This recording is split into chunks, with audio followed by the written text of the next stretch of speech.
So now Agassi flies solo, but in style. He owns his own jet, which flies him to tournaments all over the world.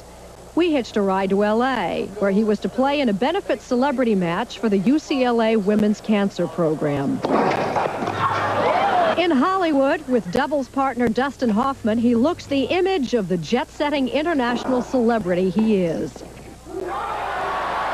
Or is he? In fact, he's a lot like his mother in that regard. My dad's the kind of person where when I call home from a tournament, first thing he asks is, how'd you do, right? My mom, the first thing she asks is, when you coming home, you know? And that's something I'll always remember.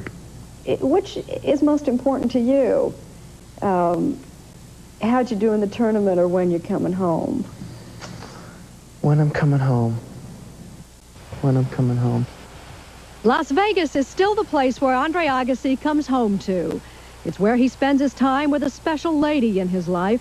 Her name isn't Barbara, it's Juanita. She's the newest acquisition in his stable of hot cars, his Hummer. Do you always give your cars female names, or they do? Okay, who were the other ladies there? Well, out front was the white Porsche was Samantha. Agassi has always been happier behind the wheel than at the net. And for the first time in his career, he's driven to succeed at tennis. My goal is to address my career like it's the most important thing to me. And I can't put the goal of being number one on myself, because I'm going to be satisfied if it's number 2, and I'm going to be satisfied if it's number 10, because it's everything I've got. I won't be satisfied if it's not everything I got.